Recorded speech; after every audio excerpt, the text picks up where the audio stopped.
আসসালামু আলাইকুম রহমতুল্লাহি ওবরকাতুহু। সম্মানিত দর্শক, অবস্থা দৃষ্টি মনে হচ্ছে বিএনপির উপরে ভারত রীতিমতো ঝাঁপিয়ে পড়েছে। এটি শত্রুতার মনোভাব নিয়ে ঝাঁপিয়ে পড়া নয়, অতিরিক্ত উৎসাহ, অতিরিক্ত আনন্দ এবং কাঙ্ক্ষিত কারোর সঙ্গে বন্ধুত্ব করার যে দীর্ঘ বাসনা মানুষের থাকে, এবং সেই বাসনা নিয়ে মানুষ যখন তার কাঙ্ক্ষিত মানুষকে সামনে পায়, তখন তাকে আলিঙ্গন করার জন্য, তাকে চুম্বন করার জন্য, তাকে গ্রহণ করার জন্য, তাকে বরণ করার জন্য মানুষের মধ্যে যে আদি খেতা দেখা দেয়, ভারতের কাছে ঠিক বর্তমানে বিএনপির যে গ্রহণযোগ্যতা ওইরকমই মনে হচ্ছে। আপনারা জানেন যে বেগম খালেদা জিয়া দীর্ঘদিন কারাগারে অসুস্থ ছিলেন, তার উপর জুলুম হয়েছে, অত্যাচার হয়েছে। বিএনপির পক্ষ থেকে সরকারের উপর, আওয়ামী লীগ সরকারের উপরে নানাভাবে আবেদন নিবেদন, দেশি বিদেশি চাপ দেওয়া হয়েছে যেন বেগম খালেদা জিয়ার একটু সুচিকিৎসার ব্যবস্থা করা হয়। কিন্তু ভারত সেই দিকে ভ্রুক্ষেপ করেনি। এমনকি তারা যদি শেখ হাসিনাকে বলতেন যে বেগম খালেদা জিয়াকে দিল্লিতে পাঠানো হোক, ভারতের কলকাতাতে চিকিৎসা করানো হোক, সেটাও তারা বলতে পারতেন এবং শেখ হাসিনা সেটা রিফিউজ করতে পারতেন না। কিন্তু ভারত এই কাজটি করেনি। তারা একেবারে চোখ বুজে অন্ধের মতো চারিদিকে সব দরজা বন্ধ করে দিয়ে কেবলই মাত্র আওয়ামী লীগের সঙ্গে তারা বন্ধুত্ব রক্ষা করেছে। এটা ভালো।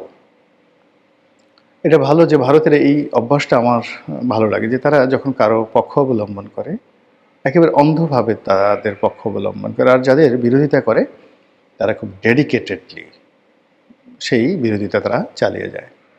তাদের পররাষ্ট্রনীতি কখনো ফেল করেছে, কিন্তু তারা তাদের বন্ধুকে তারা ছেড়ে যায়নি। নেপালে তাদের সেই প্রাচীন বন্ধুত্ব যাদের সাথে ছিল এখনও আছে, শ্রীলঙ্কাতে একই অবস্থা, তারপর মালদ্বীপে একই অবস্থা, ভুটানে একই অবস্থা।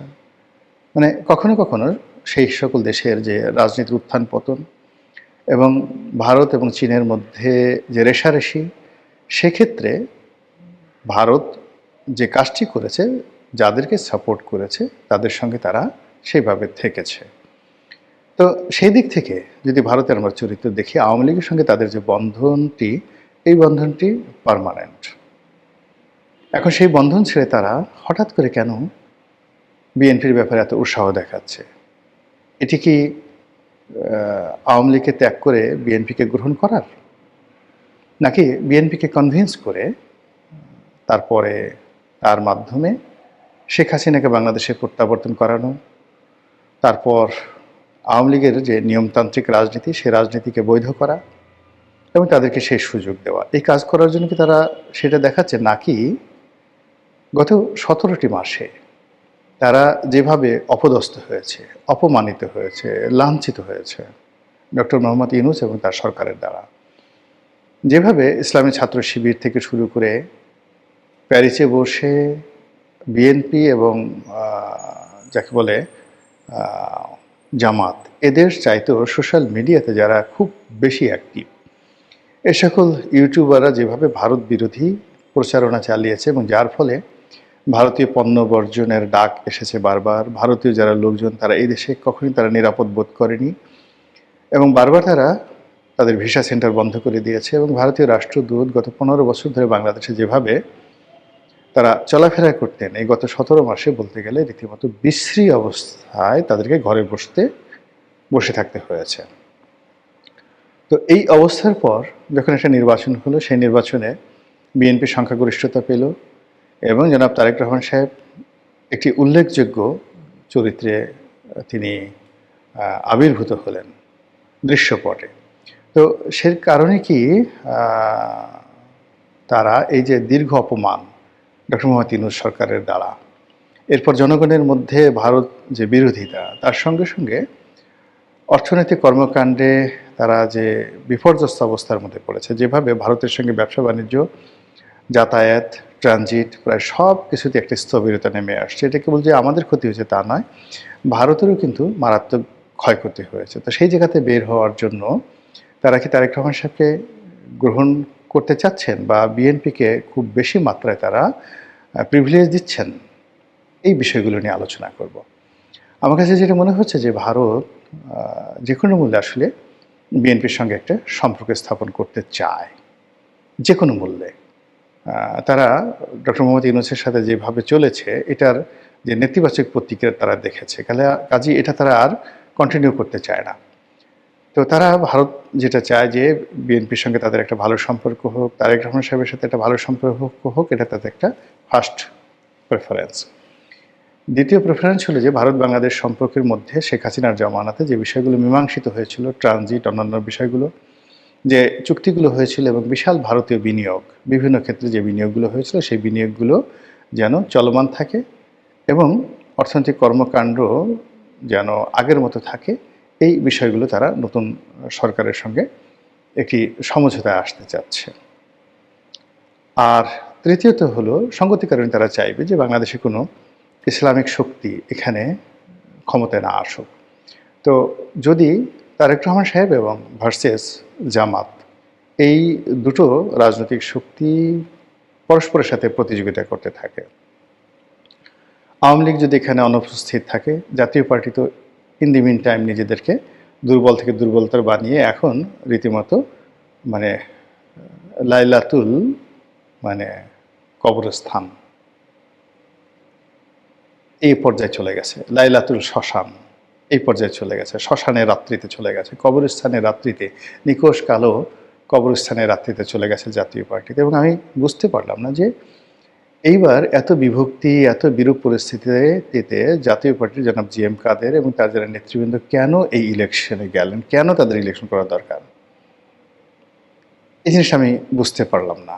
এনিওয়ে, এখন জাতীয় পার্টির আবার নতুন করে দাঁড়ানো, আবার ঘুরে দাঁড়ানো, একত্র হওয়া, সব কিছু করা, it is very very tough, ভীষণ রকম টাফ।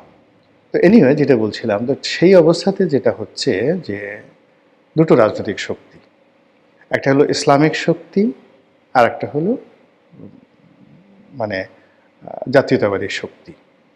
তো জাতীয়তাবাদী শক্তি মানে বিএনপির নেতৃত্বে যে সকল দল এখন তাদের সাথে আছে, এই জোট, যারা ধর্মের ব্যাপারে লিবারেল, গণতন্ত্রের ব্যাপারে যাদেরকে বলা হয় লিবারেল ডেমোক্রেটিক দল। আর এর অ্যাগেনস্টে জামাত, এনসিপি, 11 দল, তারা তো আছেই। তার সঙ্গে সঙ্গে যারা তাদেরকে ছেড়ে চলে গেছে, যেমন হেফাজত, তাবলিগ, তারপর চরমোনাই, অন্যান্য যে গ্রুপগুলো যারা একত্র হতে পারত বা হওয়ার চেষ্টা করেছিল এবং একবার তারা হয়েছিল, এই জোটটি খুব দ্রুত সিমেন্টেড হয়ে যাবে। উইদিন 2-3 মাসের মধ্যে সমস্ত ইসলামী শক্তিগুলো একত্র হবে এবং যে কোনো বিষয় নিয়ে তারা রাজপথে নামবে। এবং জনাব তারেক রহমান সাহেব যদি ভারতীয় সেই বন্ধুত্বের দিকে হাত বাড়ান, নরেন্দ্র মোদী বাংলাদেশে আসেন, বিশ্বাস করেন এই মামুনুল হক সাহেবরা আবার রাজপথে নামবেন, জামাত রাজপথে নামবে, এনসিপি রাজপথে নামবে, আবার এই মানে ডেলি স্টার, প্রথম আলো, এই সমস্ত পত্রিকা যাদেরকে পুরো ভারত বলা হয়, এদের প্রতি আবার আক্রমণ করার জন্য চেষ্টা করা হবে। এবং রাষ্ট্রশক্তি মানে রাতারাতি একটা ইলেকশনের মাধ্যমে নতুন সরকার ক্ষমতায় আসবে, কিন্তু ওই যে ব্যাকবন সোজা করে একটা বৃহৎ ইসলামী শক্তিকে দমন পীড়ন করার মতো অবস্থা হবে না। এবং এখানে মানে একটা ব্যালেন্স আছে, এই ব্যালেন্স, রাজনীতির যে ব্যালেন্স, সেই ব্যালেন্স আওয়ামী লীগ ছাড়া এই মুহূর্তে জামাতের জন্য রাজনীতি করাটা নিরাপদ নয়, আর আওয়ামী লীগ ছাড়া এই মুহূর্তে বিএনপির জন্য রাজনীতি করা নিরাপদ নয়।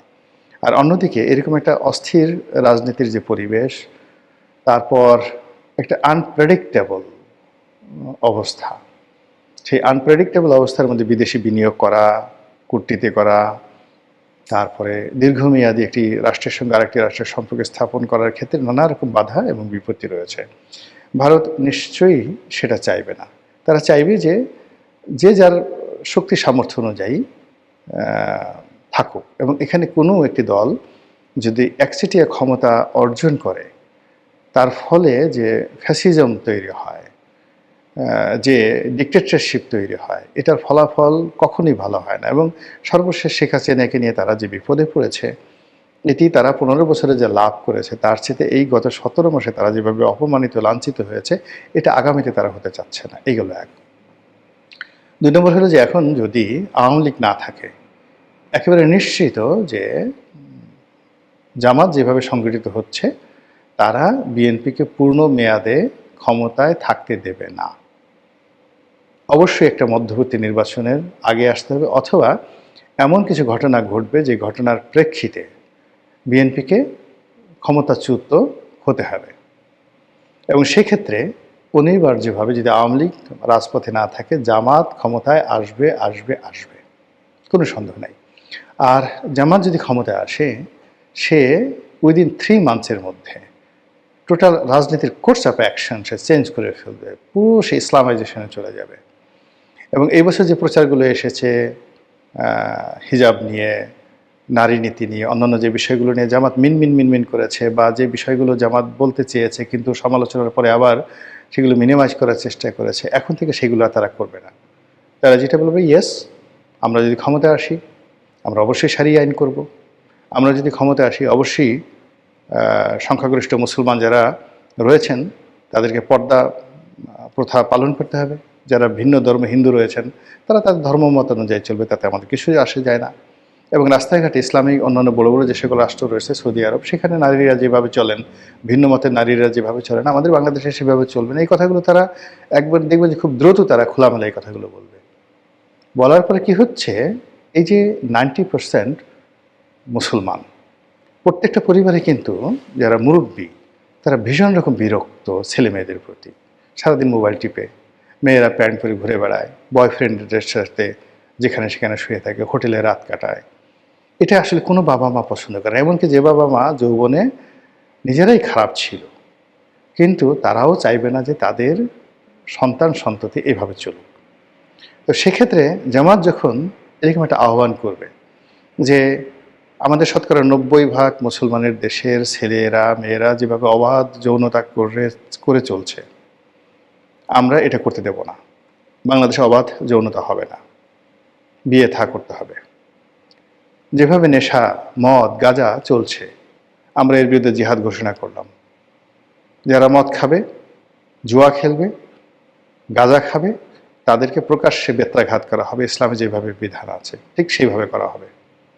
বিশ্বাস করেন, সমস্ত বাবা মা সবাই পাগল হয়ে যাবে জামাতের জন্য, রীতিমতো পাগল হয়ে যাবে। এবং দেখেন যে এই আগামীতে যে সময়গুলো তারা পাবে, সেই সময়ের মধ্যে দেখবেন যে অনেক তরুণ যারা গাঁজা খেত, তারা এই জামাতের ভয়ে গাঁজা খাওয়া বন্ধ করে দেবে। অনেক দুর্নীতি যারা করতো তারা জামাতের ভয়ে দুর্নীতি করা বন্ধ করে দেবে। এই যে জামাতের যে 70টি আসন এনসিপি সহ, আপনি দেখবেন বিএনপির যে আসনগুলো, সেই আসনগুলোর চাইতে এই আসনের যারা সংসদ সদস্য তারা একটা উদাহরণ তৈরি করবেন। এবং সেই উদাহরণের ফলে কি হলো, ইসলামের প্রতি মানুষের আকর্ষণ বেড়ে যাবে, প্রবলভাবে বেড়ে যাবে।